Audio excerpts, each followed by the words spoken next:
Hello everybody. So I'm back with a new video regarding the medieval history. So there is a lot of query about how to complete medieval history in a hour or in 2 hours in a street so that we can revise it effectively before the examination, which is around the corner. And also there are some of the things which are easily forgettable, like places like new kingdoms and their founders. So I've compiled all these things from different sources. Like the main structure of my notes is from Nilesh Sir's Telegram channel. These notes are not mine. Especially, I've relied a lot on his sources. So and also there are some additions which I came across during the test, during the examination which I gave. So let's start. So first of all, as we all know that medieval history starts from 800 AD or something roughly around that. So basically we would start from Harsha and some of the previous kingdoms like Pandyan kingdoms, and then we would go further towards all those nitty-gritties which are there in the notes. तो चलिए start करते हैं इस चीज़ को, और बहुत ही सलीके से और बहुत ही कॉम्प्रहेंसिव कवरेज हम करने की कोशिश करेंगे. आशा है आप सबको ये तरीका पसंद आएगा. सबसे पहले हम बात कर लेते हैं पांड्यन रूलर की. पांड्यन रूल जो थी वो 600 to 630 AD तक थी. महेंद्र वर्मन फर्स्ट इसके राजा थे. इनके पिताजी थे सिम विष्णु. ये लोग जो थे ये महाबलीपुरम लाइट हाउस को सिम विष्णु जी के पुत्र महेंद्र वर्मन फर्स्ट ने बनवाया था. ये पोएट भी थे. इन्होंने विचित्र चित्र और महाविलास प्रहासन जैसी किताबें लिखी. ये पहले जैन थे, बाद में शैविज्म अपना लिया इन्होंने. इसके बाद ये नरसिंह वर्मन वगैरह सारी चीजें हैं जिसको हमने अपने टेम्पल आर्किटेक्चर वाले वीडियो में कवर करा है, आप जाके देख सकते हैं. नेक्स्ट हर्षा किंगडम की थोड़ी सी मैपिंग है, वो हम देख लेते हैं. 625 AD में हर्षा किंगडम स्टार्ट होती है. जनरली राज्यवर्धन इस किंगडम के फाउंडर थे, बट हर्षा उनके भाई थे और उस तरीके से वो एक प्रोमिनेंट रूलर होते हैं. तो Harsha kingdom around central India. उनके कंटेम्प्रेरी थे मैत्रक, देन चालुक्याज ऑफ बदामी, पल्लवाज जिनकी अभी अभी हमने बात करी, देन पांड्याज, गौड़ाज, पालाज. और गौड़ उनके कंटेम्प्रेरी थे, बट उसके बाद पाल और सेन किंगडम बंगाल में आता है, वो वे हैव मेंशन करी है मेरे सर ने. उसी चीज को मैं आपको बता रहा हूँ. चलिए अब गुर्जर और प्रतिहार के बारे में देखते हैं. तो नागभट्ट ने इसकी स्थापना करी. इन्होंने मालवा, राजपुताना और गुजरात को कंट्रोल करने की कोशिश करी थी. फिर वत्सराज, फिर नागभट्ट 2, और इनके टाइम से ट्राइपार्टाइट स्ट्रगल जो कन्नौज के लिए थी, because Kannauj was in the fertile regions of Ganga. तो माँ गंगा के फर्टाइल रीजन होने के कारण वहाँ पे बहुत ज्यादा सॉवरेनिटी के लिए लड़ाई हुई 3 किंगडम्स के बीच में, गुर्जर, प्रतिहार, पाल और राष्ट्रकूट. तो राष्ट्रकूट में जनरली कृष्णा और ध्रुवा ने लड़ाई करी और इधर धर्मपाल ने लड़ाई करी. और यहाँ पे नागभट्ट 2 के समय से चीजें शुरू होती हैं. मिहिर भोज ने कन्नौज को जीत लिया, जो कि गुर्जर प्रतिहार के थे. वहाँ पे कॉपर इंस्क्रिप्शन लगाते हैं. इनको महोदय बोला गया है. किंग बौरा भी बोला गया है बाई अल मसौदी, जो कि एक अरब ट्रैवलर था. इनको आदि वाराह के नाम से भी जाना जाता है, मिहिर भोज को. फिर महेंद्रपाल और राज्यपाल यशपाल, ये सारे लोग टुवर्ड्स डिक्लाइन किंग बनते हैं 1036 AD में. 11th सेंचुरी में इनका किंगडम खत्म हो जाता है और गजनवीड्स और ये सारे लोग आ जाते हैं वहाँ पे. और बाद में राजपूत किंगडम होती है जिसमें सोलंकी, परमार, चौहान, गढ़वाल और चंडेल किंग्स आते हैं. नेक्स्ट पाला किंगडम देखते हैं. गोपाल और धर्मपाल इसके बहुत ही प्रमुख राजा होंगे. बाद में महिपाल करके भी एक राजा हैं जिनको राजेंद्र चोल हराएंगे और वो टाइटल लेंगे गंगईकोंड चोलपुरम का. गंगईकोंड चोल का टाइटल बोलेंगे. गोपाल के लिए खालिमपुर कॉपर इंस्क्रिप्शन है. ये मोनास्ट्री बनवाते हैं उदंतपुर में. और संतक्षता जो है वो योगाचार्य स्थान त्यातंत्रिका और माध्यमिका जैसे फिलोसफिकल स्कूल का स्थापना करेंगे, वो धर्मपाल के कोर्ट में थे। विक्रमशिला मोनेस्ट्री बनाएंगे और उदंतपुरी और सोमरूप मोनेस्ट्री यूनिवर्सिटीज भी बनाएंगे। ये रेवेन्यू देंगे 2000 विलेजेस की two Nalanda universities, so that Nalanda university could be successfully run. उसके बाद ये Pala kingdom was defeated by Sena dynasty by Vijay Sen, और ये सेना जो डायनेस्टी के लोग थे, ये जो भाषा यूज करते थे उस भाषा को प्रोटो बंगाली का दर्जा दिया गया है, क्योंकि उसी भाषा से प्रोबेबली आजकल की कंटेम्प्रेरी बंगाली डेवलप हुई है। अब जो चंडेल किंग्स हैं इनके बारे में हम आगे ही पढ़ेंगे, बट अभी देख लेते हैं। चंडेल ऑफ जेजा भुक्ति कहते हैं, क्योंकि चंडेल किंग के जो संस्थापक थे वो ननुक्का हैं। ये PYQ है, वो फ्यूडेटरी थे गुर्जर प्रतिहार के ही। बाद में इनके बेटे जया शक्ति और विजय शक्ति के नाम पे ही उन लोगों ने एम्पायर को कंसोलिडेट किया। दैट्स वाई उस एम्पायर को जेजा भुक्ति कहते हैं, चंडेला ऑफ जेजा भुक्ति के नाम से जाना जाता है। इन्हीं के लिए महोबा इंस्क्रिप्शन भी है। नेक्स्ट हम देखेंगे राष्ट्रकूट के बारे में। राष्ट्रकूट की राजधानी मालेखेड़ में थी और इसके कुछ किंग्स हुए दंती दुर्ग, कृष्णा वन, ध्रुवा, गोविंद III, अमोघ वर्षा। सो दंती दुर्ग जो है वो फ्यूडेटरी हैं चालुक्यन किंग कीर्ति वर्मन के, यानी चालुक्याज ऑफ बदामी जो थे, ऐहोल और बदामी वाले जो हमने कल आर्किटेक्चर में पढ़ा था, उनके फ्यूडेटरी थे दंती दुर्ग, जिन्होंने राष्ट्रकूट की स्थापना करी। फिर कृष्णा थे जिन्होंने एलोरा टेम्पल में कैलाशनाथ टेम्पल की, एलोरा केव में कैलाशनाथ टेम्पल की स्थापना करी। फिर ध्रुवा, फिर गोविंद III, फिर अमोघ वर्षा। अमोघ वर्ष कल्चरल डेवलपमेंट के लिए काफी पॉपुलर होते हैं। इन्होंने जैनिज्म को फॉलो किया, पर इन्होंने शैविज्म और वैष्णविज्म दोनों को पैटर्नाइज भी किया। तो अगर हमें याद करना हो तो पाल जो होते हैं वो महायाना बुद्धिस्ट के लिए फेमस होते हैं। राष्ट्रकूट जैनिज्म, शैविज्म और वैष्णविज्म तीनों के लिए फेमस हैं, और गुर्जर प्रतिहार वैष्णविज्म के लिए फेमस है। ये अमोघ वर्षा राष्ट्रकूट कैपिटल मालखेड़ बनाते हैं। ये कविराज मार्ग, प्रश्नोत्तर, रत्नमालिका जैसी किताब लिखते हैं, और कविराज मार्ग कन्नड़ में लिखी गई थी, जबकि प्रश्नोत्तर और रत्नमालिका संस्कृत में लिखी गई थी। इनको अशोका ऑफ साउथ के नाम से जाना जाता है। ये सेकंड राजा थे जिन्होंने सलेखन व्रत अपनाया पोस्ट चंद्रगुप्त मौर्य, और राष्ट्रकूट सबसे सक्सेसफुल रहे कन्नौज को कंट्रोल करने में। ये पाल और प्रतिहार के किंगडम का एडमिनिस्ट्रेशन थोड़ा देख लेते हैं। यहाँ पे राष्ट्र की सिस्टम नहीं थी ज्यादातर, बट भुक्ति जो कि प्रोविंस था, उसको पारिका लैंड रेवेन्यू के लिए रूल करता था। देन मंडक या मंडला, ये डिस्ट्रिक्ट थे, इसको विषयपति रूल करते थे। और पट्टाला ग्राम को रूल करते थे, या सामंत भोगपति ग्राम को रूल करते थे। राष्ट्रकूट में राष्ट्र, विषय और भुक्ति था। राष्ट्रपति समटाइम जो वो वैसल किंग को अपना राजपाट देके और फ्यूडेटरीज की तरह बिहेव करते थे वो।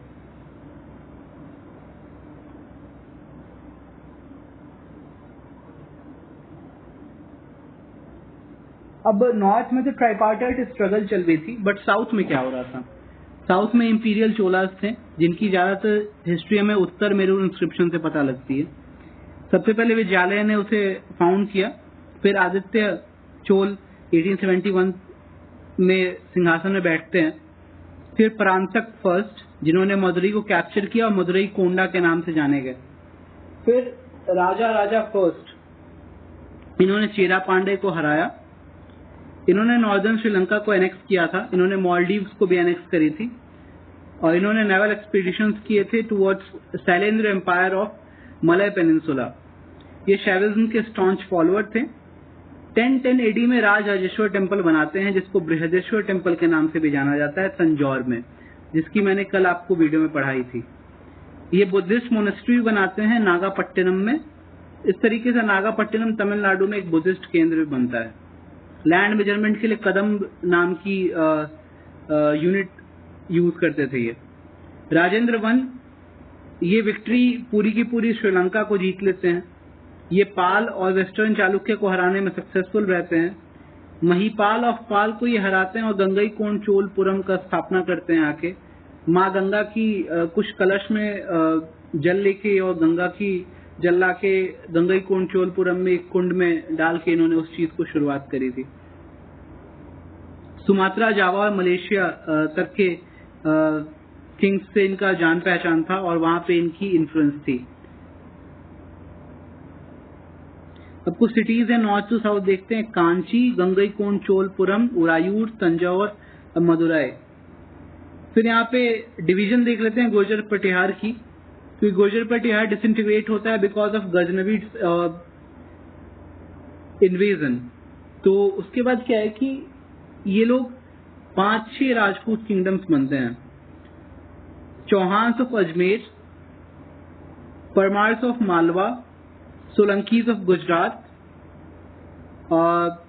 चंडेला ऑफ जेजा भुक्ति, देन दिल्ली के टोमर्स। नेक्स्ट हम देखेंगे कि मुस्लिम किंगडम्स या सल्तनत किंगडम्स कैसे स्टार्ट होते हैं। तो अब्बासिड या उमायूद डायनेस्टी में मोहम्मद बिन कासिम है जो 1712 में पहली बार भारत पर आक्रमण करते हैं और इस तरीके से उन्हें ख्याति प्राप्त है कि वो पहले मुस्लिम किंग हैं जिन्होंने भारत पे आक्रमण किया। उस टाइम पे दाहिर सिंध के रूलर थे और उन्होंने प्रोटेक्टरेट का टर्म्स एंड कंडीशन स्वीकार कर लिया और इस तरीके से जिमी बुलाया जाने लगा। दाहिर के किंगडम को जिमी यानी प्रोटेक्टरेट स्टेट बुलाया जाने लगा। टर्किश रूल अफगानिस्तान में शुरू होता है। फिर महमूद गजनी पहली बार इन्वेड करते हैं इंडिया को, तो वो पैटर्नाइज किए होते हैं अलबरूनी, फिरदौसी, उतबी को। उसके बाद घुरिद डायनेस्टी सेंट्रल एशिया से आती है। 1175 में मोहम्मद गोरी पहली बार अटैक करते हैं। फिर 1191 में पहली बैटल ऑफ तराइन होती है, पृथ्वीराज चौहान जिसमें विजयी होते हैं, बट 1192 में पृथ्वीराज चौहान हार जाते हैं। इस तरीके से 1194 और 95 के आसपास ये कुतुबुद्दीन ऐबक जो उनके स्लेव थे उनको वो राजपाट देने की बात करके और राजपाट देके वो चले जाते हैं। तो ग्रेजुअली एंड कुछ चीजें डिसइंटीग्रेट और इंटीग्रेट होने के बाद कुतुबुद्दीन ऐबक ने 1206 में स्लेव डायनेस्टी की स्थापना की। अब हम स्लेव डायनेस्टीज और ये सारी चीजें देखेंगे। इसके पहले थोड़ी सी चीजें राष्ट्रकूट एडमिनिस्ट्रेशन की। राष्ट्रकूट एडमिनिस्ट्रेशन में राष्ट्र, भुक्ति और पट्टाला है। राष्ट्र को राष्ट्रपति रूल करते हैं, भुक्ति को उपारिका या विषयपति रूल करता है, पट्टाला भोजपति रूल करता है। ये गुप्ता, पुष्यभूति और चालुक्य की तरह ही इनकी राजपाट थी। किंग सारे अफेयर्स का हेड होता है। ऑफिशियली ये लैंड ग्रांट्स पे करते हैं। इकोनॉमी ट्रेड एंड कॉमर्स पे चल रही होती है। बाद में पॉसिटी ऑफ गोल्ड कॉइन्स हो जाती है, that's why inland trade decline हो जाता है। लेकिन साउथ ईस्ट के साथ जो ट्रेड होती है वो इंक्रीज कर रही होती है उस टाइम पे भी। अब्रॉड जाना ये लोग बुरा मानते थे। मूंज ग्रास और ब्लैक गजल को नहीं पालते थे और उसे क्रॉस नहीं करते थे। आर्ट एंड आर्किटेक्चर हम जानते हैं कि एलोरा और एलिफेंटा जैसे केव्स राष्ट्रकूट के दिए हुए हैं। फिर कल्चर में देखेंगे कि राष्ट्रकूट ने संस्कृत को पैटर्नाइज किया था। स्कॉलर्स इन राष्ट्रकूट कोर्ट त्रिविक्रम जिन्होंने नला चंपू लिखा, हलायुद्ध ने कवि रहस्य लिखी और जैन लिटरेचर भी फ्लरिश की इस टाइम पे। अमोघ वर्ष ने जैन स्कॉलर्स को भी पैटर्न किया, जैसे गुणभद्र ने आदि पुराण लिखी, जिनसेन ने पार्श्व अभुदय लिखा, पार्श्व अभुदय।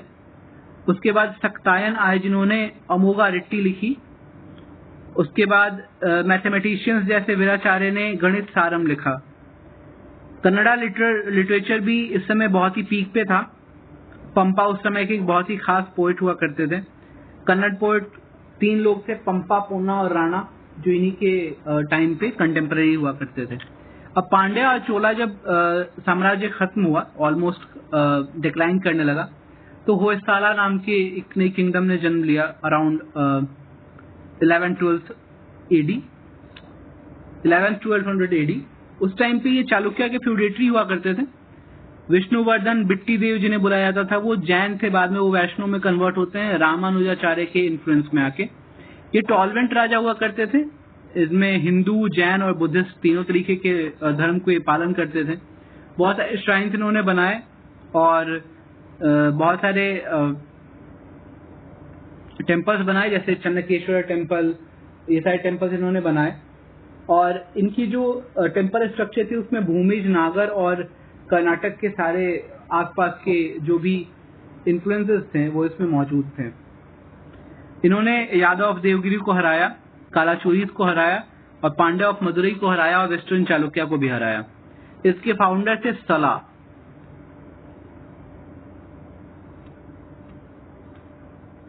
नेक्स्ट हम लोग चोला एडमिनिस्ट्रेशन देखेंगे।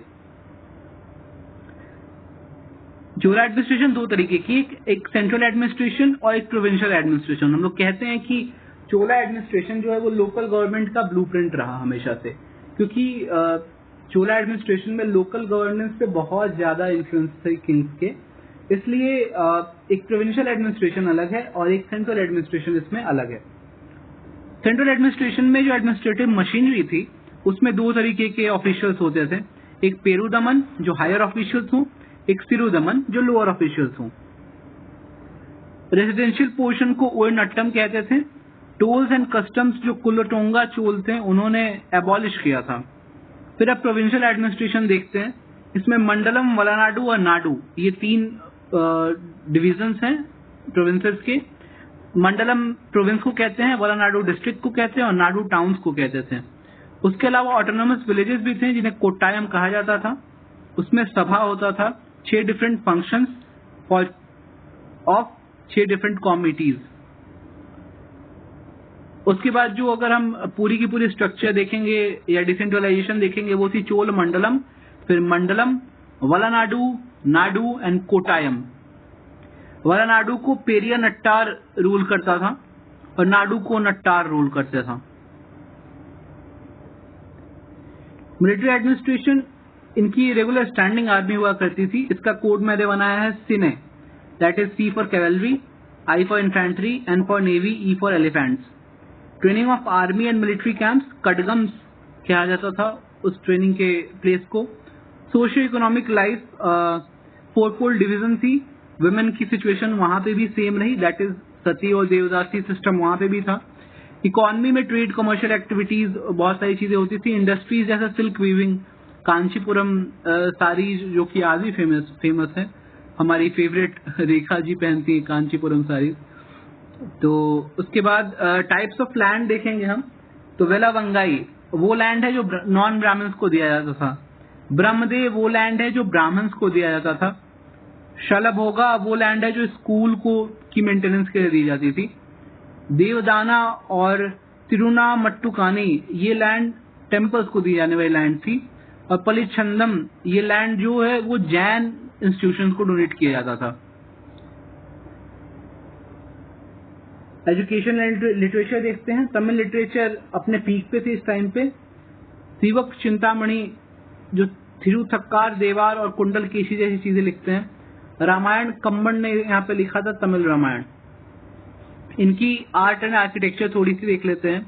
8 to 14 सेंचुरी एडी में इनकी आर्ट थी। Dravida style of architecture, zenith पे था एकदम। और विमान इनका चीफ फीचर है। जैसे देउल और शिखर नागर की चीफ फीचर हुआ करती है, वैसे ही विमान चोला का चीफ फीचर है। ब्रॉन्ज स्टैचू नटराज का, ऑक्सिलरी श्राइन भी होते थे। Statue of guardian, fierce guardian होता था एंट्रेंस पे। वाटर बॉडी होती थी जनरली टेम्पल कॉम्प्लेक्स में। गेटवे टावर होता था जिसे गोपुरम बुलाया कहा जाता था। और गार्डियन स्कल्पचर होता था जिसे द्वारपाल बुलाते थे। हमारे नॉर्थ में रिवर गॉडेस हुआ करती थी, या रोमांटिक कपल होते थे गेट पे। नेक्स्ट वी हैव अब स्लेव डिनेस्टी और खिलजी डिनेस्टी के बारे में बात करेंगे। तो ये टाइमलाइन है, कोड है GKTSL। और सबसे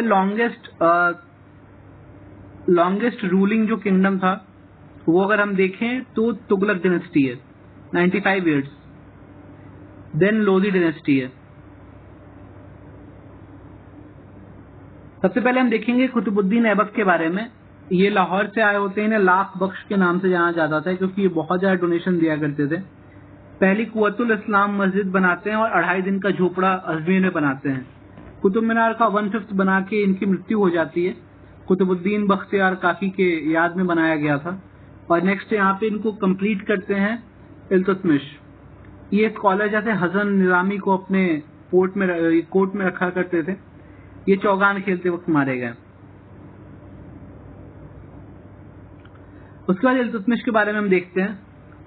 2010 में इल्तुतमिश राजगद्दी पे बैठते हैं। इसके बाद हेरिडिटरी सक्सेशन हो जाएगा। इनकी टर्किश चीफ थे इनके टाइम पे जुनैदी। ये लाहौर से दिल्ली कैपिटल लेके आते हैं। अब इनके बाद हेरिडिटरी क्यों होगा? इनके पहले ये इल्तुतमिश जो है ये खुद गुलाम थे ऐबक के। बाद में ये उनके दामाद भी बनते हैं। इनके बाद जो है हेरिडिटरी सक्सेशन चालू हो जाएगी सल्तनत काल में। ये 40 नॉवेल्स की एक टीम बनाते हैं जिसे तुर्कन चहलगानी बुलाते हैं। ये टंका, सिल्वर, बिरांज, जित्तल जैसे कॉइन्स इशू करते हैं। ये इक्तादारी सिस्टम भी ऑलमोस्ट इन्हीं का लाया हुआ है। ये मिन्हास उस राज को पैट्रोनाइज करते हैं। इनके टाइम पे पहला मंगोल स्ट्रीट आया था और उस टाइम पे चंगेज खान उज्जैन को डिस्ट्रॉय करने में सक्सेसफुल रहे थे 1220 के आसपास।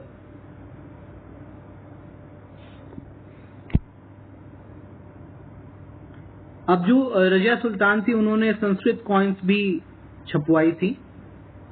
देन रजिया ने अपने वजीर निजाम उल मुल्क जुनैदी को अपोज करने की कोशिश की थी, जो जुनैदी टर्किश चीफ थे at the time of Iltutmish.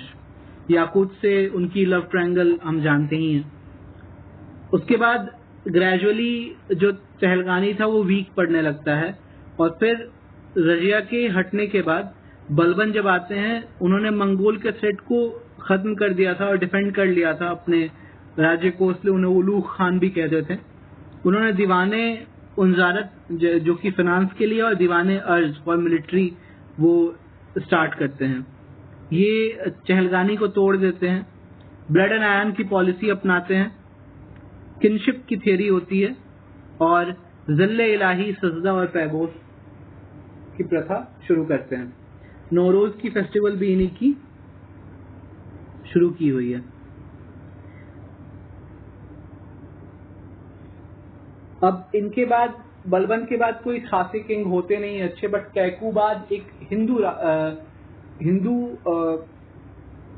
औरत के से शादी से प्राप्त एक पुत्र होता है जो बाद में उनको हटा के और जलालुद्दीन खिलजी वंश का स्थापना करते हैं। ये टॉलरेंट किंग्स हैं, बट अलाउद्दीन खिलजी टॉलरेंट नहीं रहेंगे उतना। इन्होंने रिलीजन को ही सेपरेट कर दिया पॉलिटिक्स से। और ये अमीर खुसरो और मीर हसन दहलवी इनके पोइट्स थे। जियाउद्दीन बरानी जो हैं वो एक हिस्टोरियन हुआ करते थे जो खिलजी के समय पे भी थे और फिरोज शाह तुगलक वगैरह के समय पे भी रहेंगे। पब्लिक सेल ऑफ लिकर पे बैन लगा दिया था इन्होंने। Intelligence system, buried spice deploy करते थे। इन्होंने सोशल गैदरिंग को बैन कर दिया था। फेस्टिवल विदाउट परमिशन नहीं हो सकती है। मंगोल अटैक्स इनके टाइम पे बहुत ज्यादा थे और एक टाइम पे मंगोल अटैक इतनी ज्यादा हो गई थी कि मंगोल्स ने दिल्ली को अपने हाथ में ले लिया और इन्हें सिरी फोर्ट में आसरा लेना पड़ा था। इन्होंने कुछ रिफॉर्म्स किए, जैसे मिलिट्री रिफॉर्म में चेहरा और दाग सिस्टम आया था, यानी घोड़ों पे जनरली दाग लगाते थे सो दैट वो पहचाने जाए कि रॉयल हैं या नॉन रॉयल हैं। और सैलरी कैश में देने लगते थे। और मार्केट में फिक्स्ड कॉस्ट, मार्केट में बहुत ज्यादा फिक्स्ड कॉस्ट सामान बेचने से फायदा ये होगा कि आपको अपने आर्मी को पे कम करना पड़ेगा। शाहनाए मंडी और रियासत की डिपार्टमेंट शुरू करते हैं। इकोनॉमिक रिव्यू में लैंड रेवेन्यू बहुत ज्यादा बढ़ा देते हैं। बिस्वा सिस्टम लेके आते हैं कैश में फिक्स होता है, और खलीसा लैंड कुछ ऐसा लैंड होता है जो कि सेंट्रल गवर्नमेंट को रन करने में रेवेन्यू देता है। फिर साउथ में मलिक कफूर के थ्रू इनका एक्सपेडिशन होता है, जिसमें ये ग्रेजुअली चीज़ों को जीतते जाएंगे, देवगिरी, चित्तौड़ और काकतीय वंश को भी जीतेंगे, टिल साउथ इंडिया ये जाएंगे, ऑलमोस्ट रामेश्वरम तक। नेक्स्ट वी हैव थोड़ा सा तुगलक आर्किटेक्चर देख लेते हैं।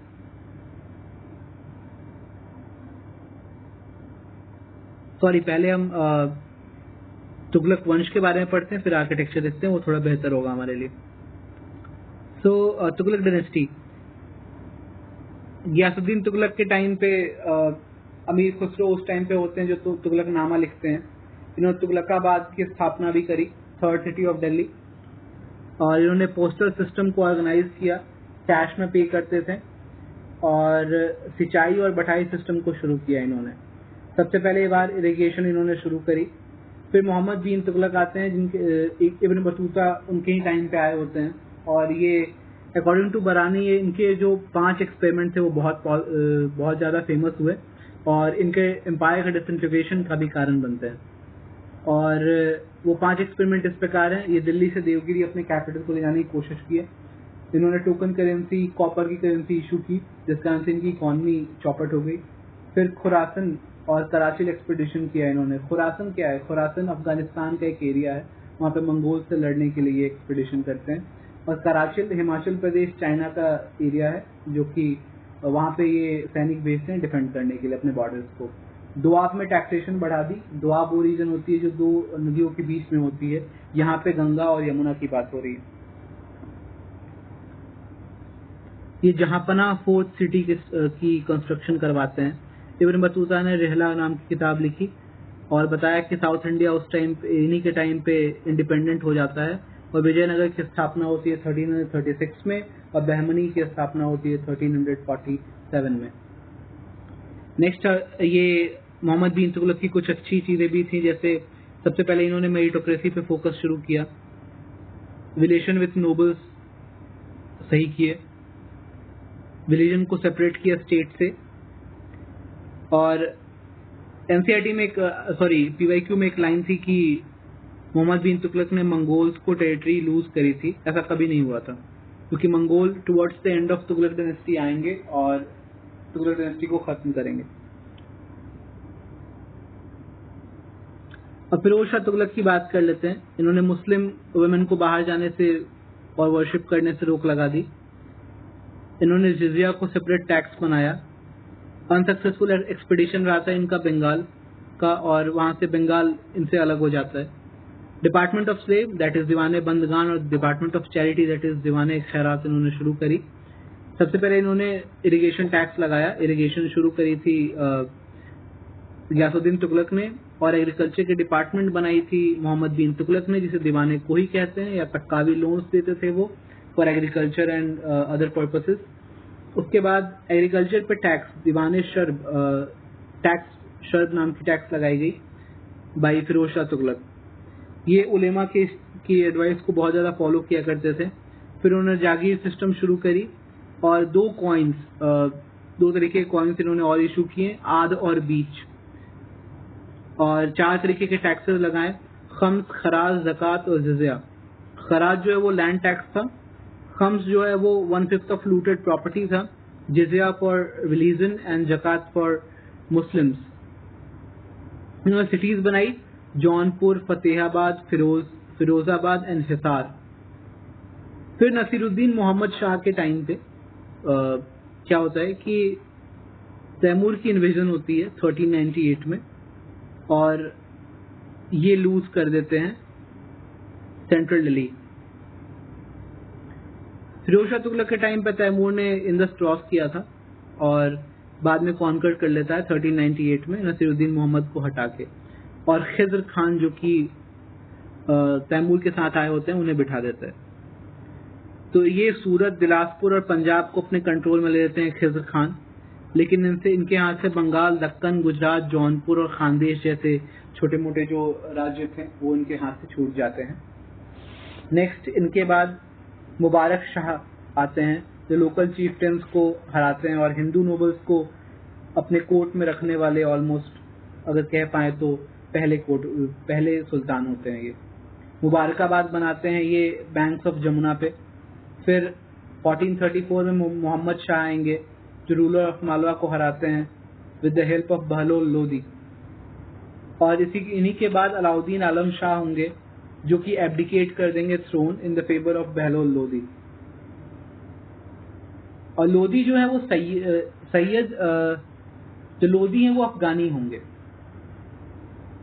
ओके, नेक्स्ट अब बहलोल लोदी के बारे में देखते हैं हम। ये बहुत ही बड़े स्टेट्समैन हुआ करते थे उस टाइम पे, बिकॉज इन्हें बहुत ज्यादा राजनीति का ज्ञान था। ये हमेशा कभी भी थ्रोन पे बैठ के इन्होंने राज नहीं करी और कारपेट पे बैठ के राज किया। क्यों? बिकॉज ऑफ पॉपुलर लेजिटिमेसी, क्योंकि इन्हें पॉपुलर लेजिटिमेसी चाहिए थी अपनी रूल के लिए, क्योंकि इनके लिए किसी ने थ्रोन छोड़ा था, इसलिए उसके रेस्पेक्ट में उन्होंने हमेशा एक चादर पे बैठ के राज्य करा। ग्वालियर, मेवाड़ और एमपी और यूपी के कुछ पार्ट को एनेक्स करते हैं। फिर 1489 में सिकंदर लोदी आते हैं जो दिल्ली से आगरा लेके आए होते हैं अपने कैपिटल को। तो सेंट्रल लाहौर से कुतुबुद्दीन ऐबक अपना कैपिटल रखता है और लाहौर से दिल्ली लेके आते हैं इल्तुतमिश, और सिकंदर लोदी दिल्ली से आगरा लेके आते हैं। बहुत सारे रेस्ट्रिक्शन लगा देते हैं हिंदूज पे, प्रमोट करते हैं एग्रीकल्चर ट्रेड को, और ऑक्ट्राय तरीके का टैक्स होता है उन्हें ये अबॉलिश करते हैं। ये दोबारा से जिजिया को री इम्पोज करते हैं, शहनाई म्यूजिक और ये सारी चीजों को प्रमोट करते हैं ये, और आगरा को फाउंड करते हैं। अब इब्राहिम लोदी स्टबर्न और इंटॉलरेंट राजा थे, अनसिंपैथेटिक थे टुवर्ड्स द लोकल रिलीजन, और इनके साथ फर्स्ट बैटल ऑफ पानीपत होगा बाबर के साथ 1526 में, और बाबर जिसमें विजयी साबित होंगे। और इन्हीं के चचा जान दौलत खान लोदी बाबर को इनवाइट करते हैं। अब थोड़ा सा तुगलक डायनेस्टी के आर्किटेक्चर को देख लेते हैं। इनके पास थोड़ी गरीबी थी इसलिए ग्रे सैंडस्टोन यूज करते थे, रेड वाली थोड़ी एक्सपेंसिव आती थी, दैट्स व्हाई। लोटस मोटिफ बहुत ज्यादा पॉपुलर था इनके टाइम पे, और स्लोपिंग वॉल्स थी जो कि फिरोज शाह तुगलक में एब्सेंट रहेगा। स्लोपिंग वॉल्स जनरली आपको थोड़ा ज्यादा प्रोटेक्शन देती है towards the attack. Arches lintel और बीम के साथ बनने लगे थे इनके टाइम पे।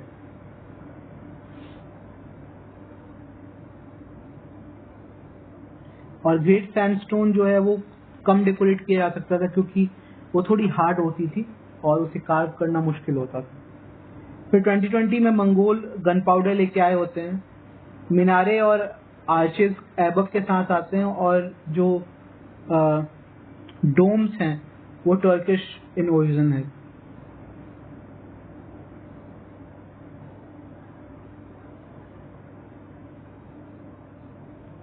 नेक्स्ट हम सल्तनत के टाइम की सोसाइटी, कल्चर और म्यूजिक और लिटरेचर के बारे में देख लेते हैं। सोसाइटी में सती उस समय प्रेवलेंट थी, पर्दा सिस्टम कॉमन हो गया था अपर क्लास वुमेन में। अरब और टर्क ने इस चीज को इंडिया में स्टार्ट करी थी। कोई इंटर मैरिज नहीं होती थी। रेयर हिंदू नोबल्स थी जिसे मुबारक शाह पहली बार अपॉइंट करते हैं। जिम्मीज कहते थे हिंदुओं को, जिसका मतलब प्रोटेक्टेड पीपल होता है, इसलिए उनको प्रोटेक्ट करने के लिए, यानी अगर तुम देखो तो वसूली टैक्स की तरह जिजिया ली जाती थी। कल्चर, आर्ट एंड आर्किटेक्चर, इसमें टर्किश इन्फ्लुएंस थी। डोम, मीनारे, आर्चेज, ये सारी चीजें टर्किश नहीं है बट उनके साथ आई होती हैं। ये प्रोबेबली इन लोगों ने रोम से सीखी ये चीजें। स्लैब और बीम मेथड ये लेके आते हैं। अरबेस्क वो मेथड होता है जिसमें कुरान के वर्सेस को डेकोरेटिव स्टाइल में अगर कोई लिखता है या बनाता है उसे अरबेस्क कहते हैं। आप अभी भी लोधी टॉम में जाएंगे या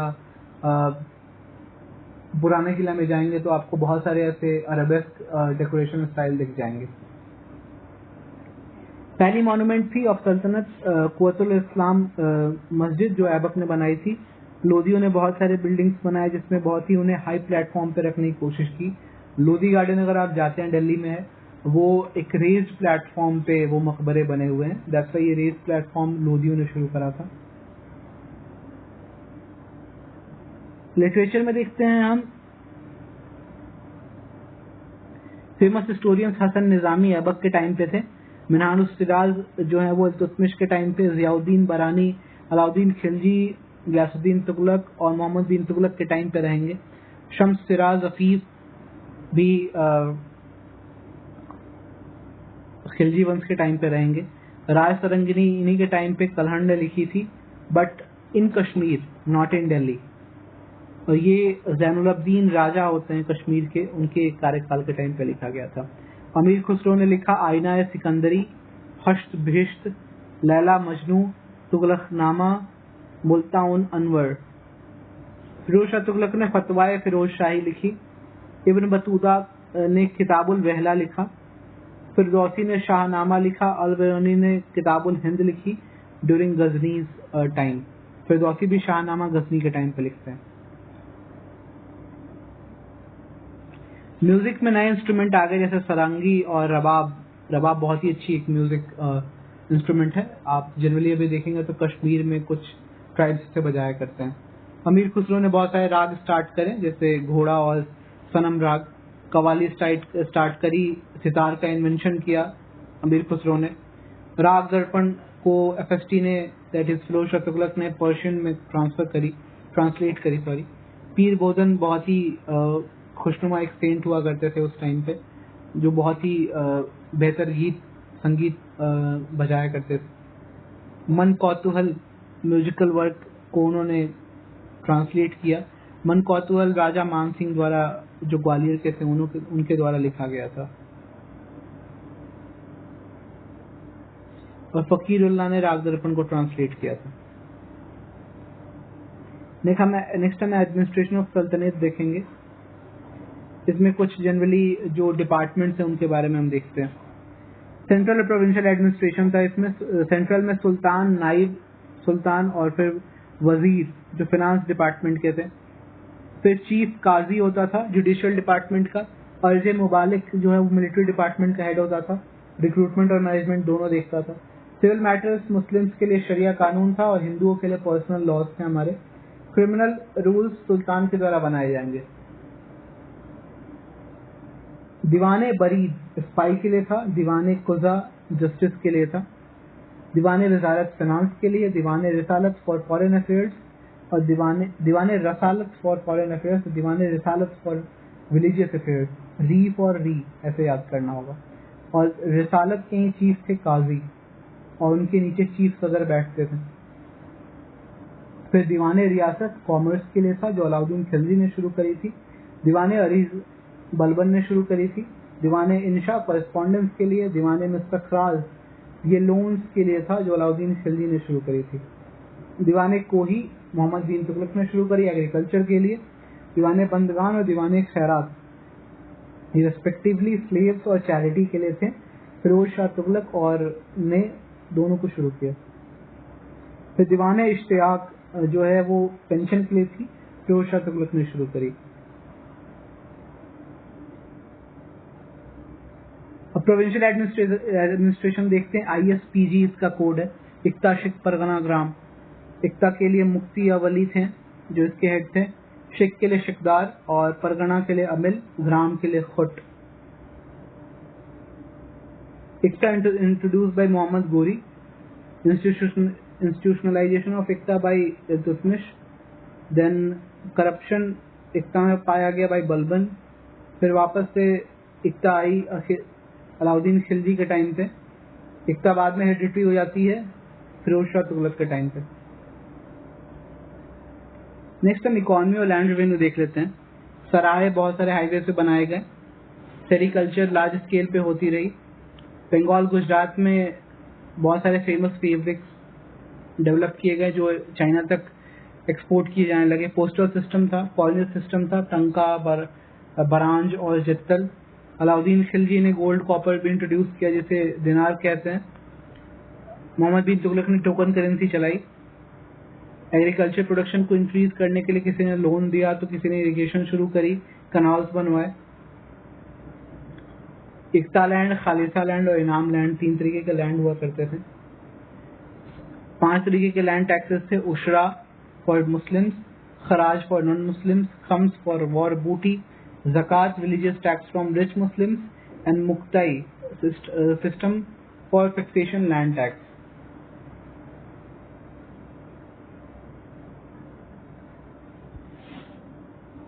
यहीं पे हम इसे रोकते हैं और नेक्स्ट तुरंत ही मैं नेक्स्ट वीडियो डालूंगा और उसमें हम बाबर से पढ़ेंगे चीज़ों को।